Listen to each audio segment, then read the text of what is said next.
Então, compartilhe também com seus amigos, se inscrevam no canal se não são inscritos. E é isso. Pode começar, Irinaldo. Boa tarde, pessoal. Meu nome é Rinaldo de Lima Costa. Eu sou engenheiro civil há exatamente 26 anos. Completei ontem 26 anos de curso. Sempre quis ser engenheiro civil, desde adolescente, desde criança que eu queria ser engenheiro civil. Então, para mim, eu sou suspeito para falar, é a profissão dos meus sonhos, certo? É uma profissão que, como todas as outras, tem seus percalços, mas para quem gosta de atuar com construção, com cálculo, com atividades que trabalhem diretamente com operários, é uma profissão muito satisfatória, certo? Basicamente, o engenheiro civil trabalha com obra, só que o engenheiro civil não é único e exclusivamente engenheiro de obra, certo? Ele pode ser um profissional que trabalhe com planejamento e não vá tanto em obra, mas ele pode ser sim um profissional de obra, certo? A engenharia civil, ela é uma profissão com um leque muito amplo em, com relação às atividades, certo? O engenheiro civil pode ser um engenheiro, um profissional que vai trabalhar com a construção de casas, de edifícios, de prédios, e todo tipo de obra civil. Mas ele também pode trabalhar com estradas, ele pode trabalhar com a parte de pontes, rios, canais, hidrelétricas, certo? Ele pode trabalhar tanto diretamente na execução desses empreendimentos, sendo um engenheiro de obra lá no canteiro, trabalhando e orientando os profissionais como atuar, como ele pode ser também um profissional de qualquer uma dessas áreas que trabalhe só na parte de projeto ou planejamento da obra, certo? São atividades bem distintas, como tem também profissionais que, na verdade, trabalham no projeto e trabalham na obra, certo? Além dessas atividades que eu falei, o engenheiro também pode ser um engenheiro de perícia, ele pode ser um engenheiro que atue mais na área de perícia, na elaboração de laudos, de vistorias, perícias judiciais ou não, ou perícias mercantis, certo? É um leque muito grande de atuação. Pode também trabalhar como professor, né? Pode trabalhar como fiscal de obras, sendo um funcionário público, fiscalizando obras públicas. O leque é muito grande. A profissão hoje está começando está voltando a ter muita força. O mercado de trabalho está começando a se expandir. Mesmo com o advindo da pandemia, a nossa profissão ela está saindo fortalecida. Porque o mercado está em aquecimento, o mercado da engenharia civil está em aquecimento. Há cerca de 10 anos atrás, o mercado estava com a carência de profissionais. Existia, na verdade, uma carência de profissionais. Hoje, o mercado tem uma mão de obra ociosa, mas que está em expansão. A tendência a gente espera que isso equilibre, certo? O curso de engenharia civil é um curso normalmente de 5 anos, certo? Você inicia pelo ciclo básico, e em algumas universidades esse ciclo básico já é denominado de BCIT, né? Bacharelado de Ciência e Tecnologia, é um curso à parte, depois você faz só como se fosse uma especialização na sua engenharia específica, né?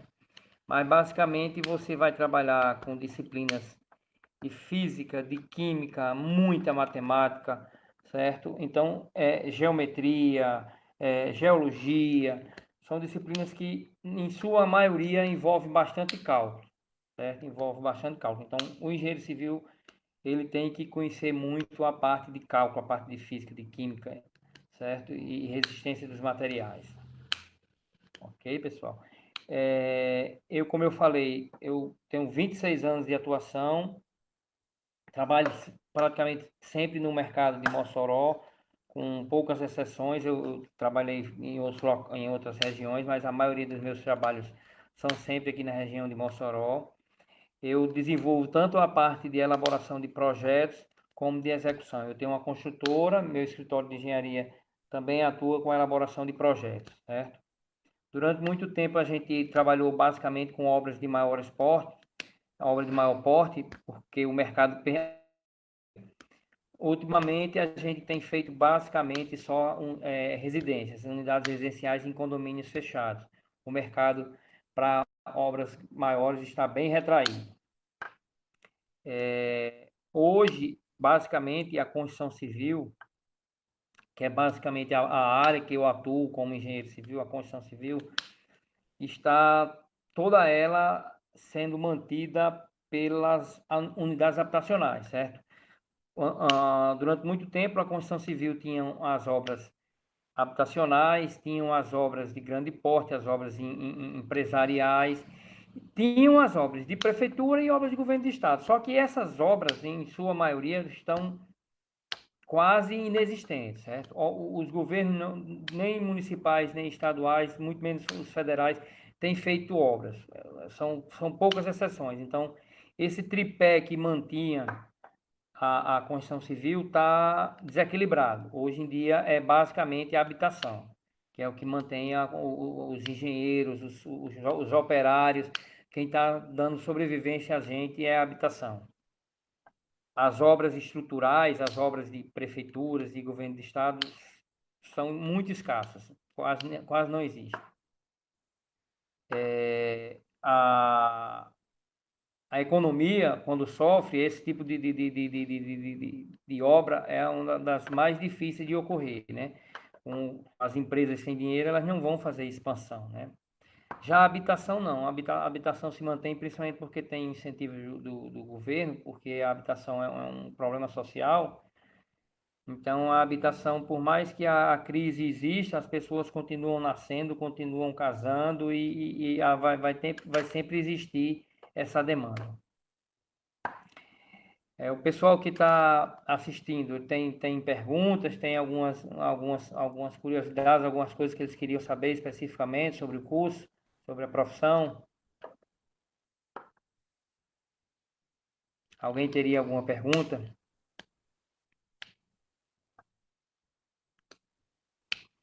Não, então vou seguir aqui.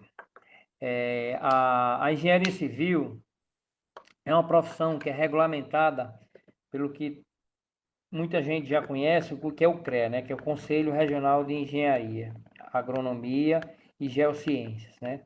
Antigamente o CREA também regulamentava também a arquitetura. A arquitetura saiu do CREA, hoje em dia ele tem um conselho próprio e ficou as engenharias, a agronomia e as geociências, certo? Esse órgão, ele é o responsável pela regulamentação da profissão. Todo profissional que atua na área de engenharia civil precisa ser registrado nesse órgão, certo? Pagar uma anuidade e cada atuação que ele faça, cada obra que ele faça, ele precisa registrar lá a sua atuação. Esse órgão é um órgão, uma autarquia federal, que muita gente confunde achando que por ser o conselho dos engenheiros, o órgão existe para defender os engenheiros, mas na verdade o órgão existe para regulamentar e fiscalizar o exercício da profissão, o exercício dos profissionais registrados e combater o exercício legal dos profissionais e dos leigos que não estão registrados, né? Aí a engenharia civil é só uma das profissões que tem o engenheiro elétrico, engenheiro mecânico, todas as engenharias são registradas no CREA. O profissional de engenharia, durante muito tempo, teve o status de um profissional que ganhava muito bem. O engenheiro, eu lembro que existiam brincadeiras e tal, que o engenheiro ganhava bem. O engenheiro terminava a faculdade e já ia direto para a Toyota comprar uma Hilux. Tanto que a fama do engenheiro ganhava bem. Com a escassez de obras, a escassez de serviços e muito também pelo crescimento do número de vagas nos cursos de engenharia civil, esse equilíbrio mudou um pouco, certo? Essa balança ficou um pouco desequilibrada. Então, começou a entrar muito mais profissionais no mercado e o mercado começou a oferecer menos vagas. Então, isso, evidentemente, a lei da oferta e da procura gera uma redução dos ganhos, uma redução dos salários e dos honorários, das remunerações dos engenheiros. Como tem muitos profissionais, tem pouco serviço, então a tendência é que o salário do engenheiro caia. Não obstante essa equação, o engenheiro civil tem um piso salarial, uma lei que regulamenta a profissão, uma lei que regulamenta qual é o salário mínimo do engenheiro, que é 6 salários mínimos para um engenheiro que trabalha 6 horas, certo? E para um engenheiro que trabalha 8 horas semanais na empresa, seriam 8 salários mínimos. Porém, isso é o que está na lei, é o que está na legislação, o que é como base do piso salarial. No entanto, não é o que acontece na prática. Existem profissionais que estão terminando e conseguindo emprego aí depois de muita batalha para ganhar 2.000, 3.000 reais, certo? Infelizmente, a situação no mercado hoje é essa. Como eu falei antes, a gente imagina que isso não vai perdurar muito tempo, né? A gente imagina que o mercado está virando e que as vagas para engenheiros vão aumentar bastante. No entanto, vão aumentar as vagas, mas o número de profissionais no mercado vai continuar muito alto, devido a uma quantidade cada vez maior de cursos de engenharia civil, cada vez maior a facilidade de se encontrar um curso e você se formar engenheiro. Não é facilidade você se formar no sentido de que o curso seja fácil, porque o curso não é um curso simples, é um curso bastante puxado, você tem que realmente estudar e se dedicar, mas existe uma proliferação, como eu falei, das vagas de engenharia, então dificilmente o mercado vai voltar ao que tinha 10 anos atrás, uma quantidade pequena de engenheiros e uma necessidade muito grande, um número de vagas muito grande no mercado, né? Em 2009, eu tive acesso a um estudo que foi feito, inclusive foi apresentado num congresso internacional que teve em Brasília, que eu participei, tive a oportunidade de participar. Esse estudo mostrava que o Brasil tinha um déficit, na época, 2009, de 35 mil profissionais. Então, o Brasil tinha um déficit, faltava para o Brasil ainda 35 mil profissionais. E lembre que na apresentação desse trabalho foi apresentado um levantamento, um estudo, uma prospecção, de que se o Brasil passasse a aumentar exponencialmente o número de vagas, se continuasse o mercado como estava naquela época, dentro de 10 anos é que talvez poderia ser que houvesse um equilíbrio. Só que isso chegou bem mais cedo, porque o número de vagas realmente aumentou, o número de vagas nas universidades, nos cursos de engenharia civil realmente aumentaram bastante, mas o mercado não acompanhou. Na época, nós vivíamos o boom das obras estruturantes para a Copa do Mundo, obras estruturantes para as Olimpíadas, e o Brasil vivia aquela bolha de crescimento, o que muitos chamam de o milagre do PT, né? Então, esse momento foi importante para a engenharia nacional, só que logo em seguida veio uma queda muito brusca, muito acentuada, né? Mas eu estou falando com relação ao que é o mercado. No entanto, você não pode escolher um curso somente pensando no que o mercado tem para lhe oferecer. Você tem que ver também como é que esse profissional trabalha, né? Vamos lá, o profissional que trabalha na parte de escritório, ele recebe de um cliente uma demanda, ó, o cliente chega para ele e fala: eu quero construir um empreendimento assim, eu quero construir uma casa, eu quero construir o meu prédio comercial com essas características. Aí o profissional vai procurar um arquiteto para fazer o projeto arquitetônico, ou algumas vezes o cliente já traz o projeto arquitetônico. Em muitos casos, inclusive, existem engenheiros que também fazem o projeto arquitetônico. Então, o primeiro passo é fazer o projeto arquitetônico. Pode, em alguns casos, o cliente já trazer o projeto arquitetônico, em outros casos, você vai trabalhar junto com o cliente ou com em conjunto com o arquiteto para fazer o projeto arquitetônico. De posse do projeto arquitetônico, você vai precisar, a pessoa que vai construir, vai precisar dos projetos de engenharia, os projetos que chamam-se projetos complementares, que é o projeto de cálculo estrutural, projeto no qual está descrito toda a parte de concreto armado, quais são as seções de concreto, quais são as bitolas e as quantidades de ferro que aquele empreendimento vai necessitar para poder ficar seguro. Da mesma forma, vai precisar do projeto hidrossanitário, que é todo o detalhamento de tubulações, pontos e demais elementos que compõem a parte de águas e esgotos do empreendimento, as instalações de águas e esgotos. Da mesma forma, a questão do projeto de instalações elétricas, o projeto de instalações de telefonia, os projetos de instalações de prevenção e combate a incêndio. Todos esses são projetos que são elaborados por engenheiros civis, certo? Essa é a fase preliminar. Posterior a esses projetos, você vai elaborar um orçamento, cronograma e planejamento da obra, né? Vai fazer todo o esboço de como vai ser a obra, a sequência de execução das obras, o planejamento, o cronograma físico-financeiro da obra e, com base nisso, elaborar todo o planejamento da obra. Essas obras, elas podem ser com recursos próprios, o cliente pode ter seu próprio recurso e vai custear a obra. A obra pode ser financiada com bancos privados ou bancos públicos, certo? Sendo que toda vida que a obra for para financiamento, ela vai exigir uma quantidade de documentação e planejamento bem maior. Quando a obra é com recursos próprios, o camarada precisa dos projetos e o planejamento para ele nortear a obra. Quando vai ser financiada, ele precisa do projeto e planejamento para nortear a obra e para comprovação dos gastos e despesas e serviços que precisaram de recurso para ser executado na obra, certo?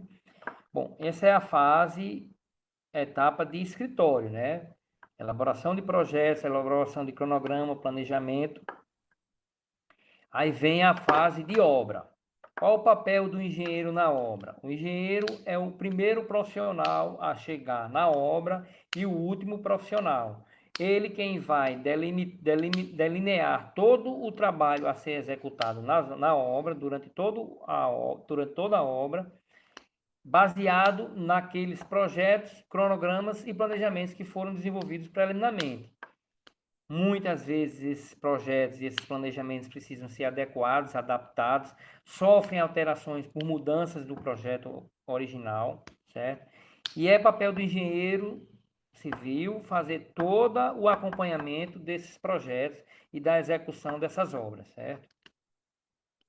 É ele quem vai passar para os profissionais da obra como deve ser feito, em que materiais, que métodos, que serviços têm que ser executados na obra para que tudo seja executado de uma forma segura e garantindo que não haja desperdício e que o cliente fique satisfeito com a obra, certo?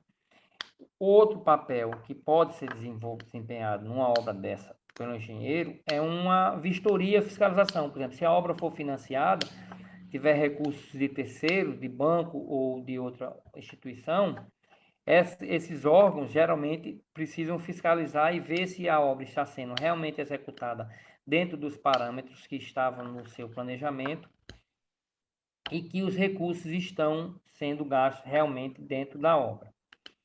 Além disso, ao final de uma obra, a obra pode, infelizmente, por alguma falha, por algum motivo extra, ela pode vir a dar algum tipo de problema. Aí entra o papel do vistoriador, o engenheiro que vem depois da obra pronta, vistoriar e verificar se houve alguma falha, alguma coisa, elaborar laudos e esse tipo de coisa.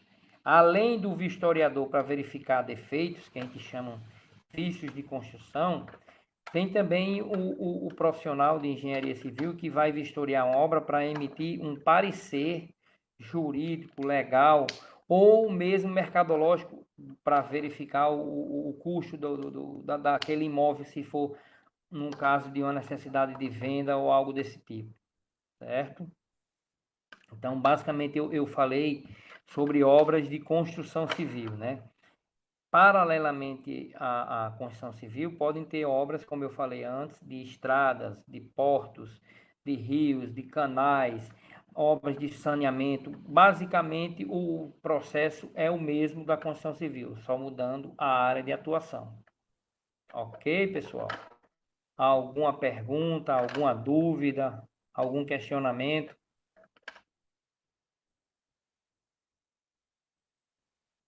Qual foi a sua melhor experiência com a engenharia civil?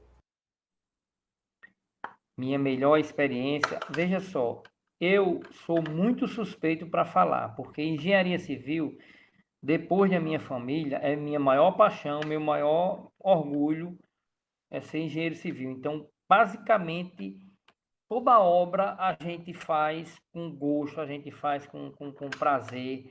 A gente tem feito algumas obras de grande porte, algumas obras importantes na cidade, mas as obras pequenas, na hora que você faz uma residência pequena e ela fica bonita, o cliente fica satisfeito, ele elogia, e você vê que a coisa foi bem feita, foi feito no prazo correto, atendeu as expectativas, tudo isso é bastante prazeroso. Já uma obra de grande porte, você vê e fica orgulhoso. Aquela obra foi você que fez, tá ali. Ela mudou a paisagem da cidade, mudou a paisagem daquele bairro ali, foi você o responsável por aquilo ali. É prazeroso você, eu estou falando em minha opinião, né? É prazeroso você estar lá no canteiro de obra, sabendo que todos estão atentos e seguindo o que você tá fazendo. Então, dá orgulho você fazer, ser o responsável por uma equipe grande, ser responsável por uma obra grande também. E as pequenas, como eu falei, da mesma forma. Eu tive obras que me deram bastante trabalho, obras que tinham um número de pessoas muito grande ao meu redor e eu comandava, e que tinham prazos curtos para serem cumpridos, que precisava demandar materiais, insumos, mão de obra que não estavam totalmente disponíveis a tempo e a hora para poder a obra chegar no ponto certo. E esse tipo de obra precisava de uma atenção maior, você basicamente vivia em função daquela obra, você não tinha mais outras coisas, outras atividades, era só aquela obra ali consumindo, bastante cansativo, bastante estressante, muito estressante, mas você está construindo uma coisa, você está fazendo aquilo que você gosta, então é prazeroso também. Mais alguma pergunta? Curiosidade? Como está o ramo da engenharia civil na criação de estradas, por exemplo? Nessa parte sem ser algo voltado para residências, apartamentos. Rapaz, infelizmente quase parada, certo? É, a, a recuperação de estradas, estradas com buracos e coisas desse tipo, até que tem algumas obras em andamento. Agora, especificamente, construção de estradas está bem fraco, bem parado mesmo, mercado muito parado, certo? Existe uma previsão, o Ministério da Infraestrutura vem sempre anunciando que está fazendo um planejamento. Há alguns meses até foi citado um programa parecido com o que Dilma lançou como PAC, coisa desse tipo, mas que ainda não saiu do papel e a gente não sabe se vai sair, né? É muito difícil falar em obras de estrutura e de infraestrutura, estradas, rede de eletrificação, coisas desse tipo, numa situação de crise como a gente vive, né? Então é difícil investir em infraestrutura num momento de crise como esse. Então está bem fraco nesse momento esse tipo de obra. É notável que numa construção tem que haver o estudo do solo. Como funciona a interação do engenheiro civil com o geólogo, com o geofísico? Basicamente, a gente tem contato direto com empresas especializadas em fazer esse estudo do solo, sabe? Na nossa região, Mossoró já tem em Natal, já tem em Fortaleza, algumas empresas que fazem esse estudo. Você vai fazer uma obra naquele local e você, antes de começar a obra, você precisa saber para poder até, inclusive, calcular a fundação, estruturar toda a fundação do prédio, você saber qual a resistência do solo. Então, existe empresa especializada. Na maioria, os profissionais que trabalham lá são engenheiros civis, e em algumas empresas maiores tem geólogos também. Normalmente, quando tem geólogos ou geógrafos, é porque essas empresas também atuam em levantamentos para outras áreas, na área de perfuração de poços, na área de petróleo, coisa desse tipo. Então, são empresas maiores que têm todo um aparato para estudar o solo. Quando normalmente são empresas só para dar o suporte à construção, que ele vai só sondar o solo, normalmente são só engenheiros civis mesmo que fazem os ensaios, a percussão, que são ensaios bastante simples, só precisa de um equipamento apropriado, e eles fornecem um laudo que é referência para o profissional que vai fazer o cálculo estrutural e de fundações, como nós saber qual a resistência do solo. Mas, em geral, funciona bastante, é bastante simples a relação.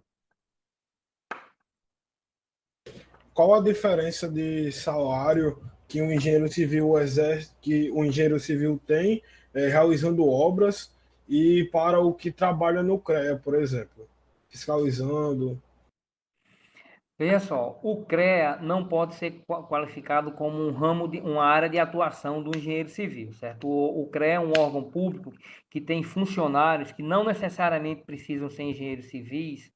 Só os analistas técnicos que vão pegar os processos e analisar para verificar alguma coisa que precisam ser engenheiros, agrônomos ou geólogos, não necessariamente engenheiros civis, é que precisam ter formação superior, mas as outras áreas, o fiscal, a pessoa que tem atendimento ao público e tal, eles não precisam.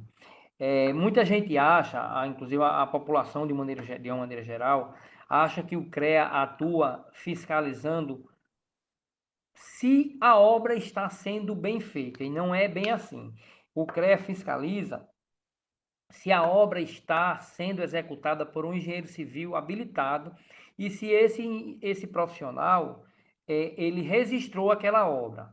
Tendo isso, tendo o profissional e ele tendo registrado, subentende-se que ele, como é registrado e ele estudou e tal, fez o curso, então ele é apto a fazer aquilo ali. Até por questões de direitos autorais, ele tem total liberdade de execução dentro da obra. Não existe uma fiscalização sobre como ele está fazendo a obra, entendeu? O profissional fez o curso, habilitou-se, registrou no CREA, atendeu todas as normas necessárias para ele ser um profissional e atuar, tudo que ele faz e registra, então é subentendido que está sendo bem feito. Infelizmente, nossa sociedade não dispõe ainda de um órgão que fiscalize como esse profissional está atuando. Como, na verdade, na maioria das profissões, né? Você não tem o Conselho Regional de Medicina não vai lá fiscalizar, ver se o médico está fazendo bem ou não aquela cirurgia, né? Então, ele verifica se o profissional tem habilitação para fazer aquilo ali. Se tem, então ele tem autonomia para executar como ele achar melhor.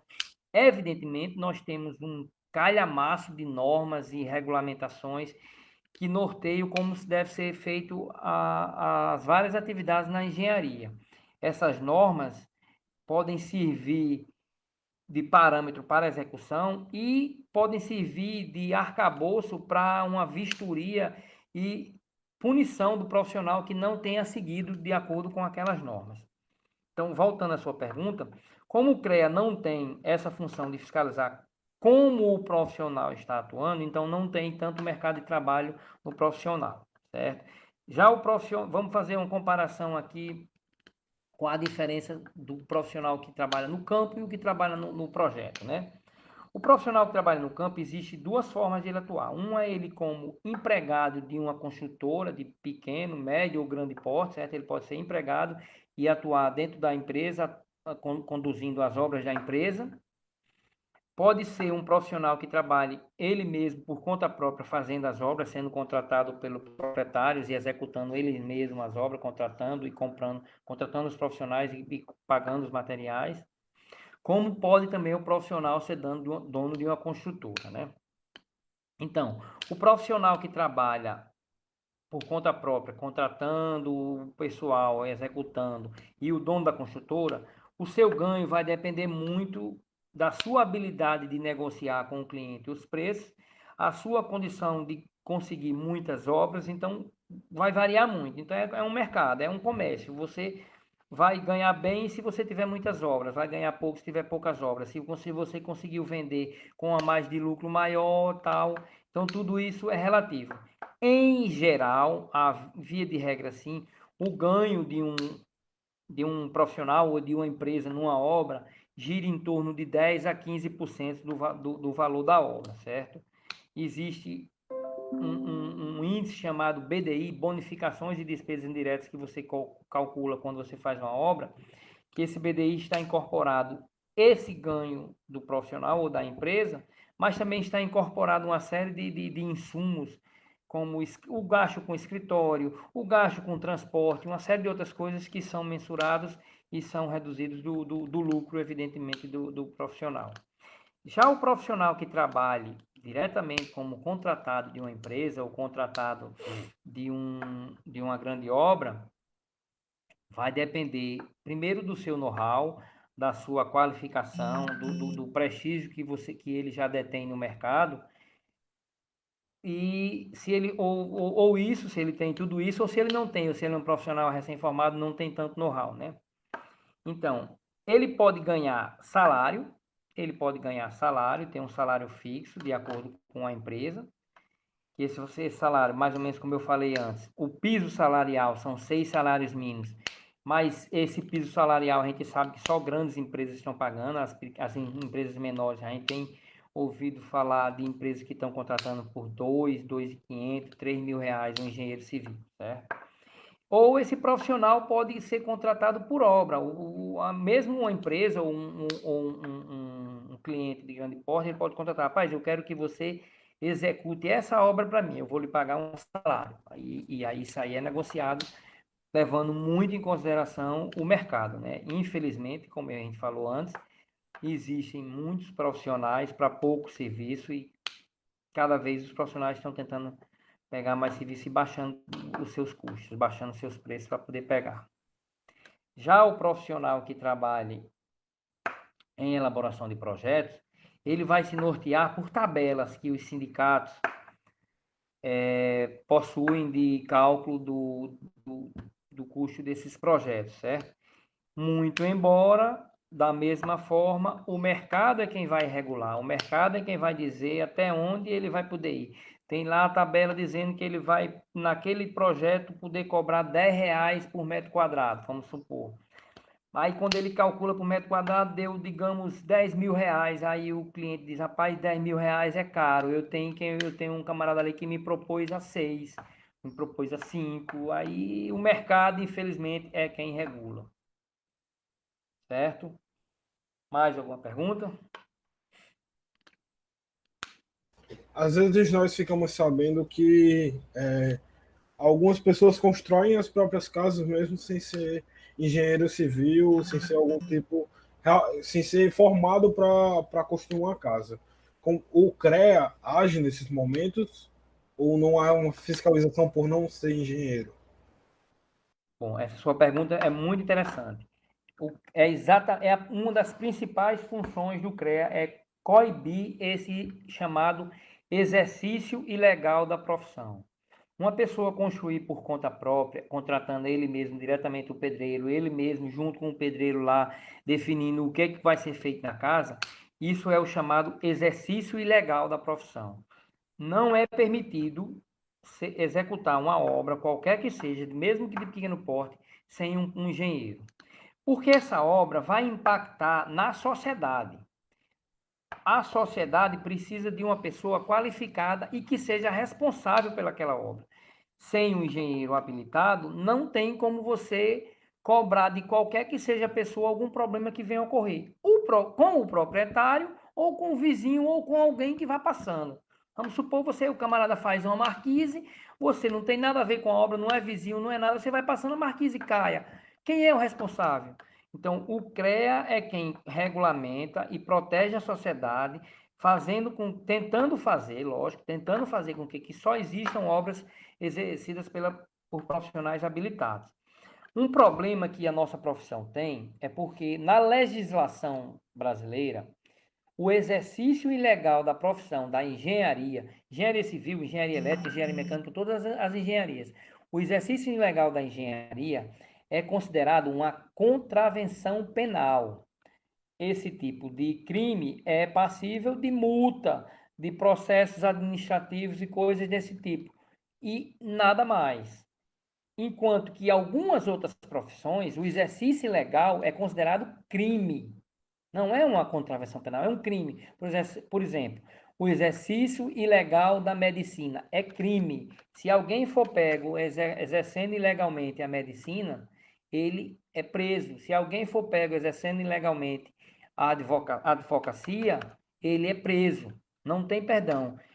Existem profissões, não vou falar, não é comparando uma profissão com outra, mas profissões que podem ter tem bem menos impacto para a sociedade. Um exemplo bem específico é a educação física, uma profissão super importante e tal, mas ela pode ter uma quantidade de dano para a sociedade bem maior, bem menor do que uma engenharia, né? Por exemplo, um engenheiro faça um prédio, esse prédio venha a ruir, causar algum tipo de problema, pode morrer várias centenas de pessoas de uma vez só, né? E o exercício legal da engenharia é contravenção penal. O exercício legal da educação física é crime. Se alguém for pego exercendo irregularmente a educação física, ele pode ser preso, como se ele, da mesma forma que o médico, que o advogado ilegal, certo? Então, existe um projeto de lei no Congresso tentando fazer com que isso seja crime. Bom, esse é o aspecto legal dessa questão que você levantou. Outro aspecto é o aspecto cultural. Ninguém que esteja com um problema de saúde, de pequeno, de médio porte, que de alguma forma ele tenha medo de morte, jamais ele vai procurar o senhorzinho da esquina que tem prática e que já fez outra vez para fazer uma cirurgia ou para fazer uma intervenção. Não passa nem pela cabeça de pessoa nenhuma. Mas todo mundo que pensa em construir cogita ou mesmo faz sem um profissional. Poucas pessoas, na verdade, lembram-se que existem profissionais e que devem contratar profissionais para exercer aquela profissão, né? Muita gente pensa em construir a casa. Eu acho que eu vou fazer uma casa, eu acho que eu vou fazer com um pedreiro, fazer com Chico, José, fulaninho, um conhecido aí que é pedreiro há muito tempo, eu vou fazer com ele e vai dar certo. Essa é uma coisa cultural da nossa sociedade, que inclusive já foi, felizmente já foi pior, está diminuindo, está melhorando. As pessoas já estão tomando consciência de que precisam contratar um profissional habilitado para executar obras. Porque esse profissional, ao contrário do que a maioria das pessoas pensam, esse profissional não representa um custo a mais na profissão, na obra. Esse profissional vai, no final das contas, ele pode representar uma economia, sem falar na questão da segurança. Você vai ter garantia de segurança. Por que eu estou falando em economia? Como é que o engenheiro vai ser econômico na obra? Você vai contratar um engenheiro, vai pagar e vai ser econômico? Porque a função do curso de engenharia civil é ensinar ao futuro engenheiro civil onde é o limite em seguro, até onde ele pode ir, porque existe um limite bem tênue entre o que é econômico e o que é seguro. Se você se preocupar muito com a segurança, para que não haja problema, você vai, se você no caso não conhecer o limite, você vai tender a gastar muito. Você se preocupa com a segurança e não conhece o limite, você vai tender a gastar muito. Já o profissional habilitado que estudou, que sabe o que fazer, ele vai se preocupar com a segurança, mas ele sabe até onde ele pode ir com a questão do econômico. Ele sabe, até aqui é seguro. Se eu sair daqui, deixa de ser seguro. Se eu for para esse outro lado aqui, já é um excesso, além da segurança, e você vai estar gastando muito. Então, a sociedade ainda não tem consciência dessa função primordial do engenheiro, no caso, engenheiro civil, quem está falando, né? É saber o limite entre o seguro e o econômico. E não é necessariamente um gasto a mais na obra, o profissional que é contratado. Mais alguma pergunta? Só quem pergunta é Dailton, é? Sou eu. Está muito alta a questão de curso técnico, né? Quando alguém já realizou o curso técnico de edificações, ainda continua tendo esse problema de, por exemplo, a pessoa dessa pessoa formada em edificações como é que eu posso dizer? Realizar a mesma coisa que uma pessoa sem ser formada em engenharia civil. Teria esse problema? No caso, acho que você entendeu. Legalmente, legalmente, o técnico ele só pode construir um empreendimento sem o engenheiro supervisor até 70 metros quadrados. Acima disso, precisa do engenheiro, tá entendendo? Outros níveis de técnico, como por exemplo, o técnico eletromecânico, ele tem um limite bem superior, certo? O técnico tem um limite bem superior, o técnico eletromecânico. Já o técnico de edificações, não. O limite dele é bem reduzido. Ele precisa da supervisão de um engenheiro. Então, em muitas obras,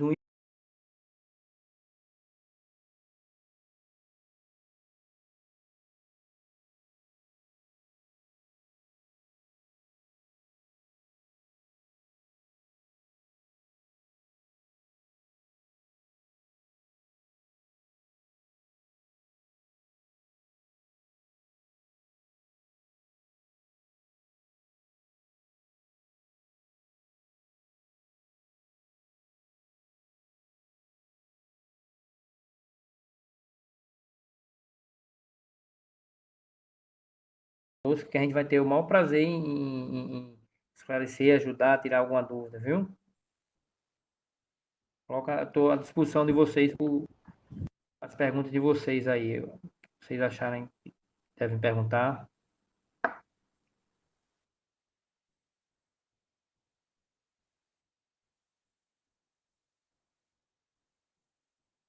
O grupo pequeno fica bem homogêneo e com pouca interação, não é isso? É porque o pessoal realmente, creio que deu para sanar todas as dúvidas com a sua explicação anteriormente ao começo das dúvidas, né? É. Pois pronto. Então, se vocês tiverem mais alguma pergunta, podem fazer diretamente no meu WhatsApp, aí que eu vou ter o maior prazer de responder, certo? Pronto, tá certo. Eu vou. Qualquer coisinha, né? A gente fala com você. A gente Pode falar. agradece demais, a gente da organização, a gente agradece muito sua disponibilidade, né? De estar aqui tirando as dúvidas do pessoal. E eu espero que tenha sido muito bacana a experiência para você. Tenho certeza que tirou muitas dúvidas do pessoal que está assistindo. E é isso, muito obrigada. Obrigado a você. Então, repito que continuo à disposição aí para tirar qualquer dúvida, ok? Uma boa tarde para vocês e fé em Deus. Tchau, tchau. Boa tarde.